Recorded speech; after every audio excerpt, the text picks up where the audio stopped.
Gaurang, Gaurang, Gaurang, Gaurang, Gaurang, Gaurang.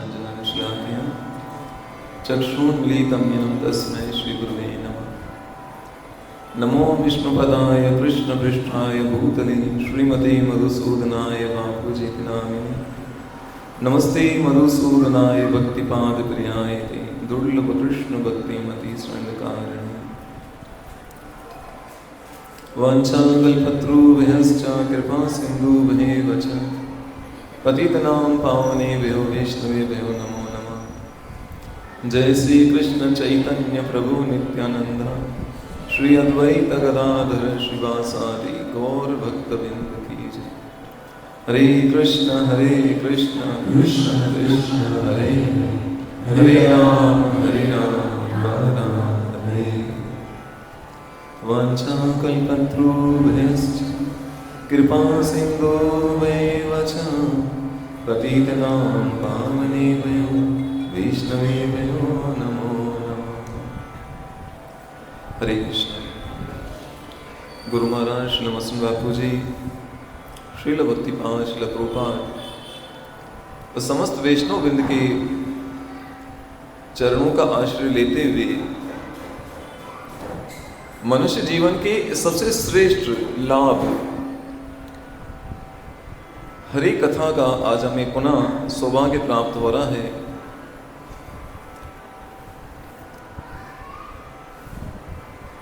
बिन सत्संग विवेक न होई, राम कृपा बिन सुलभ न सोई। बिना सत्संग के मनुष्य को विवेक जागृत नहीं होता। वो सत्संग कैसे मिलती है? राम कृपा बिन सुलभ न सोई। जब तक ठाकुर जी की कृपा ना हो तब तक सत्संग नहीं मिलती। तो इन दिनों क्या कह सकते हैं, लगता है बहुत लंबा टाइम हो गया, लेकिन अभी तक हम लोग चैतन्य महाप्रभु के जो पार्षद हुए, जो आज से 550 वर्ष इतने महान आचार्य हुए, और हमारे लिए सबसे बड़ा ये सौभाग्य का चिन्ह है कि हमें ऐसी परंपरा से, ऐसी संप्रदाय से जुड़ने का ये अवसर प्राप्त हुआ। और उसी संप्रदाय के अनुगत आज पूरे विश्व के अंदर कृष्ण भक्ति, कृष्ण नाम का प्रचार वो जोर शोर से फैल रहा है। और चैतन्य महाप्रभु के इस आंदोलन में जिसको भी ये सेवा का सौभाग्य मिला, इस कलयुग में सबसे बड़ा भाग्यशाली वो। क्यों?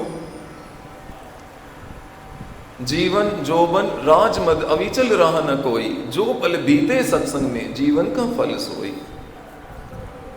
संसार की किसी भी वस्तु को टिकाए रखने के लिए कितना भी जोर लगा लो, लेकिन वो टिकने वाली नहीं है। इसलिए कहा, जो पल बीते सत्संग में जीवन का फल सोई। और हम पहले भी इस बात पे चर्चा कर चुके हैं कि हम भागवत को श्रवण करते हैं, भगवद गीता को श्रवण करते हैं, रामचरितमानस को श्रवण करते हैं, महाभारत को श्रवण करते हैं, तो उसमें सब में भगवान का प्रभाव दिखता है कि भगवान कितने शक्तिशाली हैं, कितना उनका प्रभाव है, कितना उनका ऐश्वर्य है। परंतु जब हम भगवान के शुद्ध भक्तों के विषय में श्रवण करते हैं तो भगवान के स्वभाव का पता चलता है।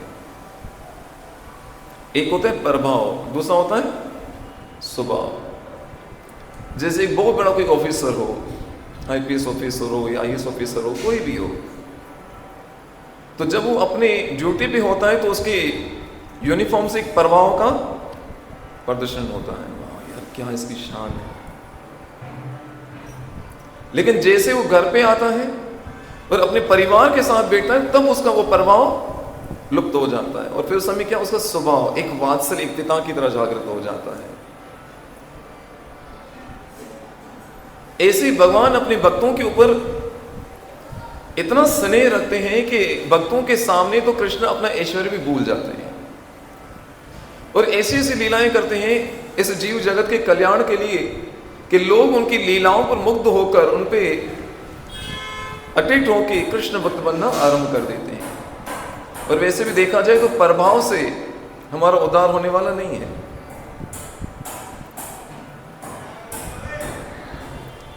भगवान ने भगवत गीता में अर्जुन को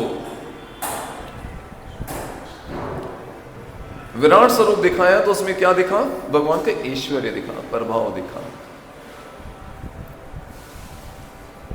लेकिन जैसे ही भगवान ने अर्जुन के रथ की रस्सी को पकड़ा तो उनका स्वभाव देखा कि इतने बड़े अखिल ब्रह्मांड के नायक कृष्ण अपने भक्त के लिए क्या कर सकते हैं? उनके सारथी भी बन सकते हैं। इसको कहते हैं भगवान। तो आज ही में बापू जी समझा रहे थे। और ये शिला प्रभुपाद जी के लेक्चरों को सुनोगे, श्रवण करोगे, शिला प्रभुपाद जी के सत्संगों को सुनोगे, इंग्लिश में, हिंदी में, बंगाली में बहुत सारे लेक्चर भरे पड़े हैं। तो इतने सारे जो आचार्य ने इस धराधाम से जिन्हें अपनी लीला समाप्त करके गए, लेकिन शिला प्रभुपाद जी के उन लेक्चरों में एक विशेषता है जो सबसे अलग है। डू यू नो शिला प्रभुपाद जी? प्रभुपाद जी को जानते हैं? पक्का? प्रभुपाद जी के पहले सन्यासी शिष्य कौन है, उनको जानते हो? हाँ, हमारे भक्तिपाद जी हैं जो उल्लासनगर में रह चुके। और भक्तिपाद जी के पहले कृपा पत्र शिष्य को जानते हो? बोलो तो सही। इतना भी नहीं पता। बापू जी और उनकी कृपा से हम यहाँ बैठे हैं। तो मतलब समझाना क्या चाह रहा था, शिला प्रभुपाद जी के जो लेक्चर्स हैं, उनके जो सत्संग हैं, उनकी जो कथाएं, उनमें एक अलग चीज आप नोट करोगे। शायद आपने कभी डीपली सुना नहीं हो, ध्यान नहीं दिया हो। श्रीला प्रभुपाद जी के लेक्चरों में अगर डीपली अगर जाओगे और अगर कैलकुलेशन करें एक लाइन में, तो प्रभुपाद जी ने एक मात्र प्रभुपाद जी ने ये विश्वास दिलाया कि आप इस मनुष्य जीवन में कृष्ण को प्राप्त कर सकते हो, उस सरलता से प्राप्त कर सकते हो। अगर ध्यान से हमने लेक्चरों को सुना हो तो। और ये विश्वास जगाना एक बहुत बड़ी बात है। अगर हम ज्ञान की दृष्टि से जाएं तो फिर क्या, भगवान हमसे बहुत दूर हैं, लेकिन प्रेम की दृष्टि से जाएं तो कृष्ण बिल्कुल निकट है। किसी कवि ने बहुत सुंदर एक शेर कहा है, सुनाओ।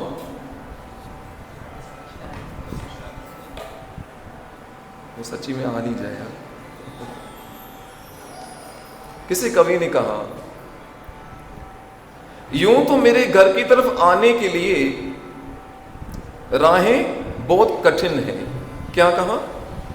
यूं तो मेरे घर की तरफ आने को राहें बहुत कठिन है, पर राहें मोहब्बत से चलकर आओ तो फासले बहुत कम है। अगर ज्ञान की दृष्टि से अगर भगवान को प्राप्त करना चाहोगे तो नहीं समझ पाओगे। बड़े बड़े आचार्य विद्वान ठाकुर जी की महिमा का वर्णन नहीं कर पाए। जो अनंत शेष हजारों मुखों से भगवान की महिमा का वर्णन करते हैं, वो भी कहते नहीं, मेरे बस की बात नहीं। तो जहां बड़े बड़े प्रकांड विद्वानों की वाणी नेति नेति नहीं, हम हमारे बस से बाहर है, वो चुप हो जाते हैं। ऐसे ठाकुर अपने भक्तों के लिए क्या हो जाते हैं? एकदम सरल हो जाते हैं।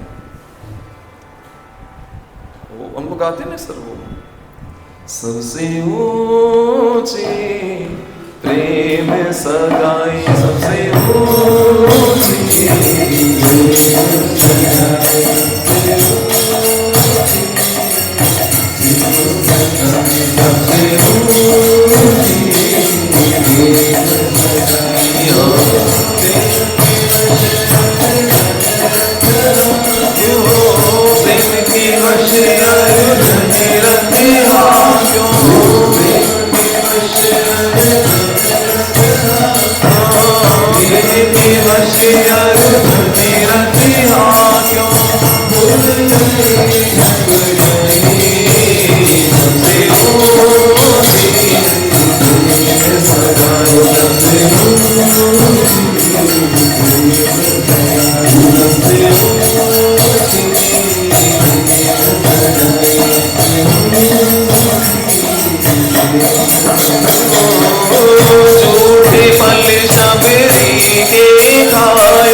और ऐसा ठाकुर आपको मात्र हमारे सनातन धर्म में मिलेगा। कभी कभी सनातन धर्म के को छोड़कर अन्य धर्मों के लोग बोलते हैं तुम्हारा कैसा ठाकुर है, किसी का रथ हाँकना भी आरंभ कर देता है, किसी के झूठे फल की कोई भगवान है क्या? बोलते यही तो भगवान है। तो शिला प्रभुपाद जी ने हमें अपने धर्म ग्रंथों में विश्वास दिलाया कि आप कृष्ण को प्राप्त कर सकते हो। अभी जो हमने कहा ना, राहे मोहब्बत से चलकर आओ तो फासले बहुत कम है। और भक्त और भगवान के बीच का जो संबंध है, प्रेम का संबंध, जब तक उन आचार्यों के, उन वैष्णवों के जीवन चरित्र को नहीं श्रवण करेंगे ना, तब तक हमको भगवान के स्वभाव का पता नहीं चलेगा। इसलिए भगवान की कथा के साथ साथ उनकी भक्तों की कथा को सुनना पहले अवश्य सुननी चाहिए। अरे ठाकुर जी हमारे इतने सरल हैं, इतने सरल, कैसे से भक्तों के साथ क्या क्या लीलाएं करते हैं। एक विश्वास जागता है, एक आशा की किरण जागती है, पर हमारी भक्ति में निष्ठा आती है। और हम इतने भाग्यशाली हैं कि इस कलयुग में जी रहे हैं। अच्छा, कभी कभी मेरे मुख से ये बात निकलती है ना कि हम बड़े भाग्यशाली के कलयुग में जी रहे हैं, तो लोग हैरान होते हैं, वाह इसको हम भाग्यशाली कहते हो? हाँ भाग्यशाली कहते हैं। ये लाइन तो मैंने लिख डाली अपने दिमाग में, आपको कई बार सुनाई है। किसी को याद है? हाँ, लक्ष्य शाबाश।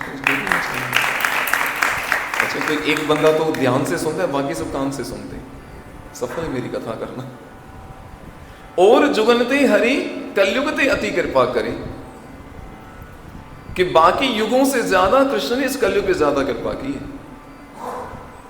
इतने सारे वैष्णव, इतने सारे भक्त हुए और हर भक्त के साथ कृष्ण ने अलग अलग लीलाएं की। वो साक्षात सबसे उदार अवतार चैतन्य महाप्रभु के स्वरूप में इसी कलयुग में आए, और उन्हीं की कृपा से ये नाम हम स्मरण कर रहे हैं, हरे कृष्णा हरे कृष्णा कृष्णा कृष्णा हरे हरे हरे राम। नहीं तो वेद पढ़ने की हमारी बुद्धि नहीं, यज्ञ करने की हमारा सामर्थ्य नहीं, बड़े बड़े अनुष्ठान करने की शक्ति नहीं, किसी तीर्थों में जाने के लिए समय नहीं।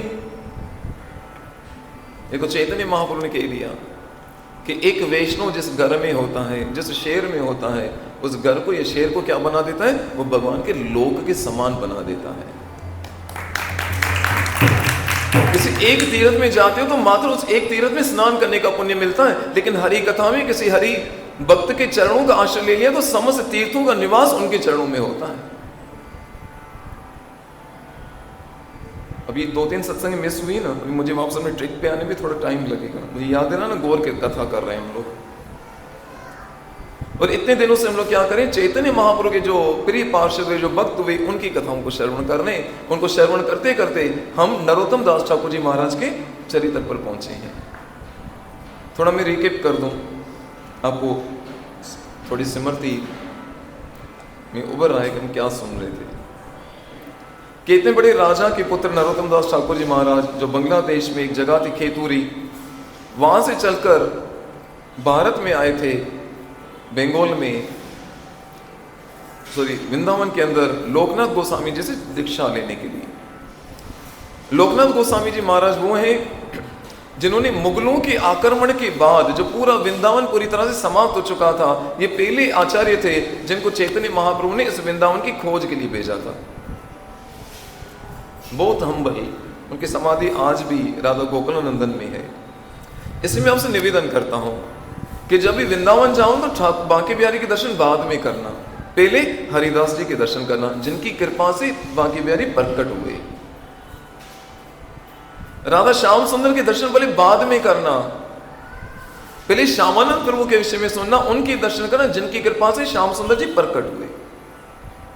राधा रमण जी के दर्शन पहले बाद में करना, उससे पहले गोपाल भट्ट गोस्वामी के दर्शन करना, जिनकी वजह से राधा रमण जी शालिग्राम शिला से प्रकट हुए। सब लोग इन नामों से अनजान है। अरे इनकी कृपा से तो वृंदावन है,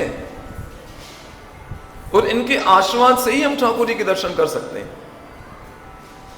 और यही होता है किसी धाम में जाने की एक परिपाटी, सही तरीका। मुझे बड़ी हंसी आती है, कभी कभी लोग जाते हैं, चलो चलो बांके बिहारी के दर्शन करो, चलो राधा रमण के दर्शन करो, चलो राधा श्याम सुंदर के। ऐसा भागते हैं जैसे मैराथन की रेस चल रही। लेकिन जिन्होंने उनको प्रकट किया, जिनके सदके आज उन ठाकुरों के दर्शन कर रहे हैं, उनको तो हम अवॉइड करें, ठाकुर जी में देखेंगे क्या?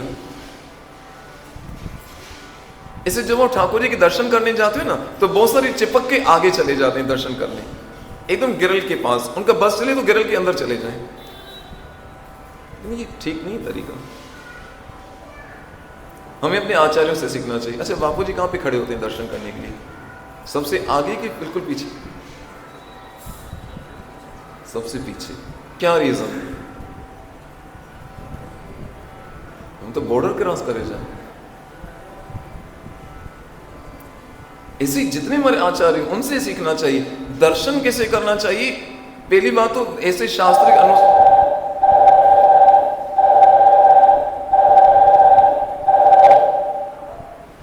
लेटेस्ट टेक्नोलॉजी का कमाल है। जैसे इंसान का दिमाग खराब होता है, कभी मोबाइल का दिमाग भी खराब हो जाता है, बीच में कोई भी हॉरर आ जाता है, इसको फ्लाइट मोड पे कर दो, सब बोलो हरे कृष्ण हरे कृष्ण।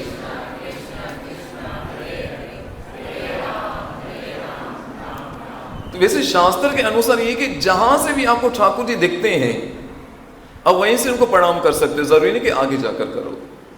और किसी धाम में जाते हो, किसी तीर्थ में जाते हो, आपने स्नान नहीं किया, तो ऐसा वर्णन आता है कि पहले धाम में जाके क्या करना चाहिए, वहां पे जो पवित्र नदी होती है उसमें स्नान करना चाहिए, फिर इसके बाद ठाकुर जी के दर्शन करने चाहिए। लेकिन तुरंत आप ये नहीं कर सकते हो। तो जिस मंदिर में या जिस धाम के अंदर जाते हो, उस धाम के अंदर मान लो द्वारिका गए और द्वारिकाधीश का मंदिर है, आपने नोट किया होगा हर मंदिर के ऊपर एक चक्र लगा होता है, एक ध्वज होता है, झंडा। तो शास्त्रों में ऐसा वर्णन है, उस ध्वज और उस चक्र के दर्शन करने से भी हमें उतने ठाकुर जी के दर्शन करने जितना पुण्य मिलता है। तो ऐसे जो किसी धाम में जाओ तो पहले उन आचार्यों के दर्शन करो जिनकी कृपा से ठाकुर जी आज प्रकट हुए। और ऐसे ही अभी जो हम चर्चा करें नरोत्तम दास ठाकुर जी महाराज, इनकी समाधि भी कहां पर है? राधा गोकुलानंदन में है। और चैतन्य महाप्रभु ने जो शालिग्राम शिला के ऊपर अपना अंकुश का ऐसे निशान लगा के नरोत्तम दास ठाकुर जी को दिया, वो शालिग्राम शिला भी आज वहां दर्शन होते हैं हमें। लोकनाथ गोस्वामी जी के ठाकुरों के दर्शन वहां पर होते हैं, विजय गोविंद जी के दर्शन होते हैं। सबकी बहुत सुंदर हिस्ट्री है, इतिहास है। अभी रिसेंटली 10-12 दिन ठाकुर जी कृपा से वहां रहने का अवसर मिला। तो एक चीज नोट की, जितने भी लोग आ रहे थे किसी वैष्णव की उंगली पकड़ के आते थे। बहुत सारे तीर्थ करने वाले लोग किसी वैष्णव के साथ आते और मैं उनको नोट किया, अगर बांके बिहारी जा रहे पहले वहां बैठ के उनकी लीला सुनते थे, राधा रमण जाने पहले उनकी पूरी लीला सुनते। ये ठाकुर जी आए कैसे वृंदावन में, और बहुत अच्छा लगता था। हम भी बैठ जाते थे, बांधते थे, वहां तो कोई काम धंधा है नहीं, तो ठाकुर जी का राज है, खाओ पियो नाचो कीर्तन करो सो जाओ। इसलिए कहते हैं ब्रजवासी में और उल्लासवासी में ये फर्क है। क्या फर्क है? उल्लासनगर में आपको मंगल आरती में आना हो तो घर पे पहले स्नान करना पड़ेगा, तैयार होना पड़ेगा, धोती कुर्ता तिलक गाड़ी सब देख के फिर जब कहीं जाके मंगल आरती में दर्शन करने आओ। और ब्रजवासी का क्या, हम में उसमें क्या अंतर है? ब्रजवासी तान दुपट्टा सोई रहे, जगह तो ठाकुर जी के दर्शन हुए। वहां तो सुबह ही लोगों की किससे होती? वो वल्लभ जी के मंदिर के घंटे से, कहीं आरती कहीं शंख से। वो मथुरा की भूमि पे खाली उतरो, ऑटो वाले पहले आपका कीर्तन शुरू कर देगा, वो आवाज लगाते हैं वृंदावन वृंदावन वृंदावन, गोवर्धन चौराहे, बांके बिहारी बोलते नहीं बोलते? नया आदमी जाएगा भाई क्या ये माला कर रहे हैं कि सवारी ढूंढ रहे हैं? अगर उल्लासनगर में कल्याण पे उतरो तो क्या होगा? क्या आवाज लगाएगा ऑटो वाला? बोलो, हाँ बोलो, शर्म मत करो। एक नंबर है क्या? भाई नया आदमी है, प्रेशर में तो क्या समझेगा वो? फिर 2 नंबर में क्या बोलेगा? 2 नंबर है क्या? हाँ भाई किधर है, ढूंढ।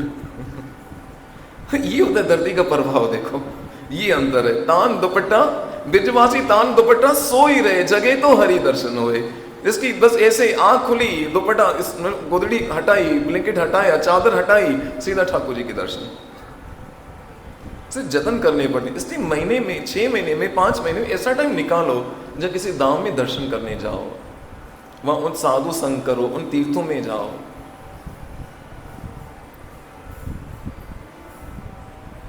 किसी भी कहा रहे तो उल्लासनगर 2 नंबर में, 2 नंबर ही क्या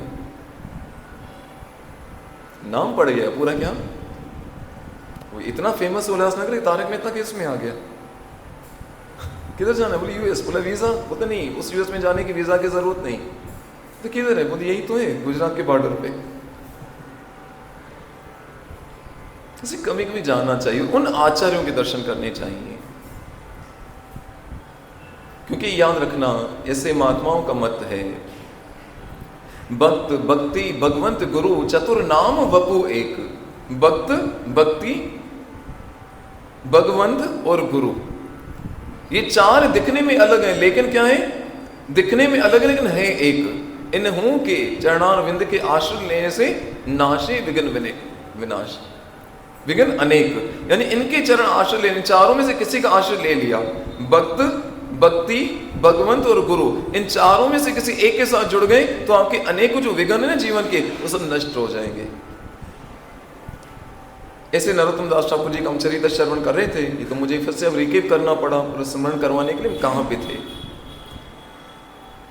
किस प्रकार नरोत्तम दास ठाकुर जी महाराज की दीक्षा हुई, किस प्रकार वो प्रचार करने के लिए बैलगाड़ी के ऊपर बड़े बड़े ग्रंथों के संदूक लेकर निकले और रास्ते में सारे ग्रंथ चोरी हो गए। ये आपने कथा सुनी लास्ट टाइम। इसके बाद पुनः वो बांग्लादेश खेतुरी जिले में आ गए, बहुत चिंतित थे, लेकिन समय के अनुसार वो ग्रंथ पुनः मिल गए। उस प्रसन्नता के अंदर उन्होंने 5 दिन का उत्सव रखा है, भव्य उत्सव रखा कि ग्रंथ पुनः मिल गए। वो सही में शास्त्र से प्रेम होना चाहिए। मैंने लास्ट टाइम भी निवेदन किया, इससे पहले के लोग क्या करते थे, पुराने जमाने लोग घर को डेकोरेट करके बड़े बड़े अच्छे कप होते थे, गिलास होते, अलग अलग स्टाइल के वो रखते थे। फिर ये नकली जो गार्लैंड आते हैं, ये पॉट्स जो वो रखना शुरू हो गए। कई बहुत ज्यादा अच्छे लोग होते हैं, वो घर पे दारू की बोतलें अलग अलग ब्रांड की सजा के रखते हैं।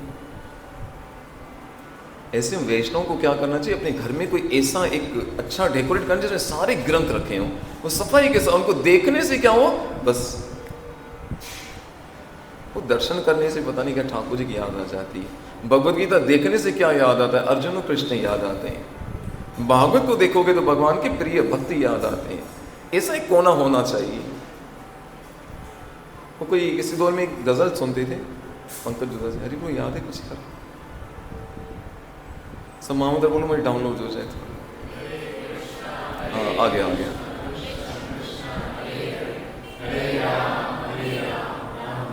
अरे वो आपको याद हो, एक ऐसा घर चाहिए मुझे जिसके कोने में गजल की महफिल हो। हाँ दिलीप, क्या है वो, एक कोने में हो मेखाना। वाह, जवानी में लगाओगे मेखाना घर पे तो अंत में जाना पड़ेगा दवा खाना, फिर वहीं पे सीधा गुजारते रहो अंतिम घड़ियां। यहाँ बोतल से प्यार किया, फिर अंत में हॉस्पिटल में भी बोतल ऊपर लटकी रहेगी, भाई तूने निभाया, मैं भी तेरा साथ निभाऊंगी अंत तक। तो घर पे ग्रंथ होने चाहिए, उनके दर्शन करने से ऐसे वाइब्रेशन आते हैं और ठाकुर जी की याद आती है। तो ऐसे नरोत्तम दास ठाकुर जी महाराज को ग्रंथ पुनः मिले तो प्रसन्नता की हद नहीं, 5 दिन का बड़ा ओकेशन रखा। और इतने बड़े राजा के पुत्र थे, उनके पिताजी कृष्णानंद जी रोज अपने पुत्र से पूछते कि पुत्र, हमारे इकलौते आप ही एक पुत्र हो, हमारे पास इतना सारा धन राज्य जो जीवन में जमा किया, अब उसको करें क्या, कहाँ उसको लगाएं? तुमने तो क्या विरक्त ले लिया, सन्यासी हो गए, तुम तो एक टाइम का भोजन लेते हो और इसके बाद ये सारा धन कहाँ जाएगा? उस समय नरोत्तम दास ठाकुर जी महाराज अपने पिता कृष्णानंद जी को कहते हैं कि इस संसार के अंदर में जो भी संपत्ति मिली है वो संपत्ति भोग के लिए नहीं मिली। कौन कह रहे हैं? नरोत्तम दास ठाकुर जी महाराज अपने पिता को कहते हैं कि संसार में जितनी संपत्ति मिली वो भोग के लिए नहीं मिली, वो ठाकुर जी की सेवा के लिए मिली है। इसलिए आप अपने धन को क्या कर, उसको राइट यूज करना है। तो इस समय इस देश के अंदर कृष्ण भक्ति की, कृष्ण प्रचार की बहुत आवश्यकता है। उस समय सारा मुसलमानों का राज था और कोई वैष्णव धर्म ये वो इसका कुछ वो था ही नहीं। पिताजी एग्री हो गए कि ठीक है, जैसे पुत्र आपकी इच्छा। तो उस समय नरोत्तम दास ठाकुर जी महाराज ने क्या किया, जो 3 युवक निकले थे वृंदावन से, आपको नाम याद हो, निवास आचार्य श्यामानंद प्रभु उनके साथ, तो निवास आचार्य को पत्र लिखा कि मैं इस वैष्णव जगत के लिए, वैष्णव की यह प्रचार के लिए मैं बहुत बड़ा उत्सव रखना चाहता हूं, कृपया आप पधारिए। और नरोत्तम दास ठाकुर जी महाराज निवास आचार्य जी को अपने गुरु तुल्य मानते थे। निवास आचार्य को जब पत्र मिला तो वो वहां पर पधारे और उन्होंने पूरी तरह से एक बहुत बड़ा आयोजन का प्रबंध किया। और ऐसा अद्भुत वो आयोजन किया गया कि कृष्णानंद राय, जिनके पास राजाओं जितना धन था, उसने पूरा धन उसमें लगा लिया। क्या करना है, पूरी जहां जहां पे वैष्णव थे, पूरे देश के अंदर कोने कोने में सारे पत्र भेजे गए कि हम बहुत बड़ा एक उत्सव रखने जा रहे हैं। उस उत्सव का नाम था खेतूर, सॉरी नहीं, कुछ और था, याद आएगा बताऊंगा, ठीक है। एक उत्सव रखा गया और इतना बड़ा उत्सव रखा गया, उसमें पता नहीं ऐसे ऐसे वैष्णव, उन सबको बुलाया गया और कंटिन्यू हरिनाम संकीर्तन, और उसमें 6 विग्रहों की स्थापना का निर्णय लिया गया। विग्रह मतलब 6 मूर्तियों की स्थापना का निर्णय लिया गया, क्योंकि उस समय बड़े बड़े मंदिरों की जरूरत थी, बहुत प्रचार की जरूरत थी और इतने सारे ग्रंथों की जरूरत थी, ऐसे भागवत सप्ताह करने की जरूरत थी। तो उस समय कृष्णानंद जी ने पूरा पैसा उसमें लगा लिया, नरोत्तम दास ठाकुर जी ने सारे आचार्यों को बुला लिया और ऐसे से आचार्य, ऐसे से वैष्णव वहां पर पधारे। साक्षात नित्यानंद प्रभु की पत्नी जानवा माता, उनके पुत्र वीरचंद्र, अद्वैत आचार्य उस समय थे नहीं, उनके पुत्र वहां पर आए, अनेक बड़े बड़े आचार्य उस समय पर। इतना बड़ा अद्भुत एक समा बन गया कि ऐसे से वैष्णव जिनके दर्शन के लिए लोग तरसते हैं। और सौभाग्य से इन दिनों जब मैं वृंदावन में था, आने से 1 दिन पहले उसी ट्राइब का एक दर्शन मैंने देखा। अब सबको मालूम है कि अभी कुछ दिन पहले हमारे इस कृष्ण भावना के बहुत बड़े स्तंभ श्रीला प्रभुपाद जी के शिष्य गोपाल कृष्ण महाराज जी का शरीर छूटा है। और मैं समझता हूँ इस समय पर भारत नहीं, भारत से बाहर भी सबसे ज्यादा शिष्य उनके गोपाल कृष्ण जी महाराज जी, उनका शरीर छूटा, उनकी समाधि वृंदावन में। सौभाग्य से इन आंखों से दर्शन किए। तो ये जो नरोत्तम दास ठाकुर जी महाराज कथा चली, उसके हिसाब से बता रहा हूँ। उस समय 1 दिन के अंदर अंदाजा लगाओ, अभी तो सबको ये न्यूज गई भी नहीं थी, 25,000 कम से कम लोग वहां पर पहुंच गए। वो सारी युवा पीढ़ी थी उसके अंदर। ऐसे ऐसे वैष्णव हो जिनको हम कभी सोशल मीडिया पे, कभी टीवी पे देखते हैं, इतने सारे वैष्णव उस समय पर। और आपको पता है गोपाल कृष्ण महाराज जी जो प्रभुपाद जी के शिष्य, उन्होंने संन्यास दीक्षा किससे ली है पता है? श्रीला भक्तिपाद जी से संन्यास दीक्षा ली थी। और ये हमारे उल्लासनगर के लिए बहुत बड़ा सम्मान है। और सौभाग्य से इस पतित के ऊपर श्रीला भक्तिपाद के चरण पड़े, आज भी चित्र रखी हुई है। और लगता है उनकी कृपा से इस जो गधे पे बैठने के लायक, गधे पे बैठ के देखो कथा सुना रहा है, ये ऐसे वैष्णव की कृपा है। तो नरोत्तम दास ठाकुर जी महाराज ने जब इतना सारा बड़ा उत्सव रखा, तो बड़े बड़े आचार्य वैष्णव, इतना हरिनाम संकीर्तन, भंडारे, इतनी बड़ी व्यवस्था की गई कि भूतो न भविष्यति, कि कभी ना ऐसे की व्यवस्था किसने की होगी, ना कोई कर सकेगा। और कंटिन्यू वहां पर 6 विग्रहों की स्थापना हुई, बहुत बड़ा उत्सव, हरिनाम संकीर्तन, भंडारा चल रहा है। और फिर अंत में जब बधाई का कीर्तन गाने लगे, जो उत्सव होता है लास्ट में बधाई का कीर्तन, तो नरोत्तम दास ठाकुर जी ने स्वयं उस कीर्तन को गाया है। उस समय नरोत्तम दास ठाकुर जी महाराज जो कीर्तन गाया, तो इतना भाव विभोर होकर, पूरा उस कीर्तन में डूब कर, कि उस कीर्तन के प्रभाव से एक बहुत बड़ा चमत्कार हुआ। वहां पर टोलियां की टोलियां कीर्तन कर रही हैं, इतनी भीड़ और इतना व्यवस्था अच्छी रखी थी। बीच में तुलसी महारानी, उसके सामने चैतन्य महाप्रभु के चित्र, सब लोग कीर्तन कर रहे हैं, नृत्य करें भाव विभोर होकर। और नरोत्तम दास ठाकुर जी महाराज ने जिस भाव से, जिस स्वर में जो कीर्तन किया है, तो चमत्कार क्या हुआ, जो चैतन्य महाप्रभु, नित्यानंद प्रभु इस तरह से लीला समाप्त करके गए थे, उन वैष्णवों ने चैतन्य महाप्रभु को गदाधर पंडित और नित्यानंद प्रभु के कंधे पे हाथ रखे उनके साथ कीर्तन करते हुए उनके दर्शन किए। क्योंकि हम जो कीर्तन करते हैं ना, बाहर अपनी इंद्रियों से करते हैं, लेकिन जिस दिन उस कीर्तन के अंदर हम पहुंच गए, तो उस भाव के अंदर जब डूब गए, जब वो कहते हैं ना, नयनम गलदश्रुधार्या गदनम वदनम गदगद रुद्रिया करा। जो कीर्तन करते करते जो आपकी आंखों से आंसू निकलने आ जाए, कृष्ण के लिए तड़प हो जाए, समझो उस दिन आपका कीर्तन सफल है। किसने पूछा कि आप लोग कहते हो कि एक कृष्ण नाम की इतनी महिमा है कि एक कृष्ण नाम लेने से सारे हमारे पाप और अनर्थ नष्ट हो जाते हैं, फिर 16 माला क्यों करें? उल्लासनगर में शॉर्टकट चाहिए सबको। 16 माला हम इसलिए करें, हम लोग माला करते ही नहीं ढंग से। 16 माला इसलिए करते हैं कि 16 माला से एक नाम तो हमारे मुख से शुद्ध निकलेगा, पर वो एक ही नाम क्या होगा, हमारे जीवन को धन्य करने के लिए पर्याप्त है। तो एक नाम में इतनी शक्ति है। वो गाए ना बहुत सुंदर, उसमें राम सेतु के अंदर बना रहे थे, राम नाम आधार जिन्हें वो जल में राह बनाते हैं, जिन पे कृपा राम करे वो पत्थर भी तर जाते हैं, जिन पे कृपा राम करे वो राम नाम आधार जिन्हें वो जल में राह बनाते हैं, राम आधार जिन पर कृपा राम करे वो पत्थर भी तर जाते हैं, जिन पर कृपा राम करे वो पत्थर भी तर जाते हैं। श्री राम जय राम जय जय राम, श्री राम जय राम जय जय राम, श्री राम जय राम जय जय राम, श्री राम जय राम जय जय राम, श्री राम जय राम जय जय राम, श्री राम जय राम जय जय राम, श्री राम जय राम जय जय राम, श्री राम जय राम जय जय राम, श्री राम जय राम जय जय राम, श्री राम जय राम जय जय राम, श्री राम जय राम जय जय राम, श्री राम जय राम जय जय राम, श्री राम जय राम जय जय राम, श्री राम जय राम जय जय राम, श्री राम जय राम जय जय राम, श्री राम जय राम जय जय राम, श्री राम जय राम जय जय राम, श्री राम जय राम जय जय राम, श्री राम जय राम जय जय राम। हरि अनंत हरि कथा अनंता, इन दो शब्दों के अपनी वाणी को अविराम दूं। कथा तो आरंभ नहीं हुई, समय पूरा हो गया। पहले लोग घर बनाते थे, कच्चे घर होते थे। अभी अनुभव हुआ, इतने दिन से बरसाना जाना हुआ 2-3 बार। तो एक बहुत प्रेममय स्नेह में एक माता जी हैं जो हमसे बहुत प्रेम करती हैं। वो वहाँ के बरसाना के लोग ही अलग हैं। 2 बार उनके घर पे यहाँ भी भोजन करने का अवसर मिला। मधुकरी कहते हैं उसको।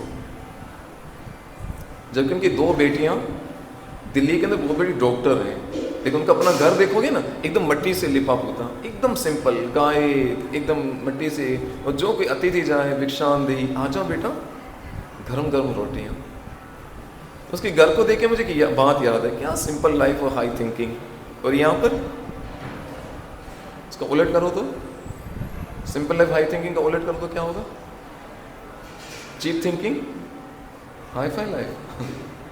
उनके घर को देख के ऐसा लगा मुझे कि कितना अच्छा, एक अद्भुत, एकदम पीसफुल, कुछ शोशा कुछ नहीं, एक मिट्टी का पूरा वो बना हुआ घर। मैंने पहले के लोग ऐसे घरों में रहते थे, मिट्टी के घर में, गोबर से लेपा पोती होती थी। अब आजकल घरों पे लोग लगाने क्या शुरू कर, टाइल्स लगाना शुरू कर दिए। घरों पे पत्थर लगाते लगाते लोगों के दिल भी पत्थर बन गए हैं। और ऐसे पत्थर दिलों को तारने के लिए ये राम नाम, ये कृष्ण नाम, राम नाम आधार जने, वो जल में राह बनाते हैं, जिन पर कृपा राम करे वो पत्थर भी। तो हम जैसे पत्थर दिल और कौन हो सकते हैं, जो आज तक कृष्ण के लिए तड़प नहीं हमारे अंदर। जिस राम नाम पे, कृष्ण नाम पे श्रद्धा से अगर हम जप करेंगे तो अवश्य जैसे उस राम से तुम्हें पत्थर तर गए, तो हम भी अवश्य इस भवसागर से तर जाएंगे। इसी विश्वास के साथ हरिनाम संकीर्तन का निरंतर कीर्तन करने का अभ्यास कीजिए कि माला उठाएं तो कीर्तन हो, लेकिन माला जब पूरी हो जाए ना, रखें तो इसके बाद भी क्या होना चाहिए? ऐसी नहीं माला पूरी बस जान छूटी नहीं, इसमें बोझ लेके घूम रहे हैं, किसने उठा के नीचे रखा है। होना कैसे चाहिए? फैन चल रहा है ना, इसको बंद करो तो भी चलता रहेगा। ऐसी माला इतना भाव से 16 माला करो कि माला पूरी हो जाए, इसके बाद की वाणी से ना चाहते हुए भी निकलता रहे, हरे कृष्ण कृष्ण कृष्ण हरे हरे। समझो उस दिन हमारा जब अच्छा हुआ। इसी मंगल कामना के साथ ठाकुर जी हम पर अपनी कृपा बनाए रखें, इस हरि नाम की कृपा हम पर बनी रहे। अभी नरोत्तम दास ठाकुर जी महाराज को चरित्र को श्रवण करेंगे। क्षमा चाहता हूँ, ये 2-3 सत्संग मिस हुई तो कुछ ऐसा लिंक नहीं बन पा रहा था। तो ठाकुर जी ने जो बसा स्वरूप में बुलवाया, उसमें जो अच्छा लगा उसको ग्रहण कीजिए, कुछ गलत हुआ तो मुझे क्षमा कीजिएगा।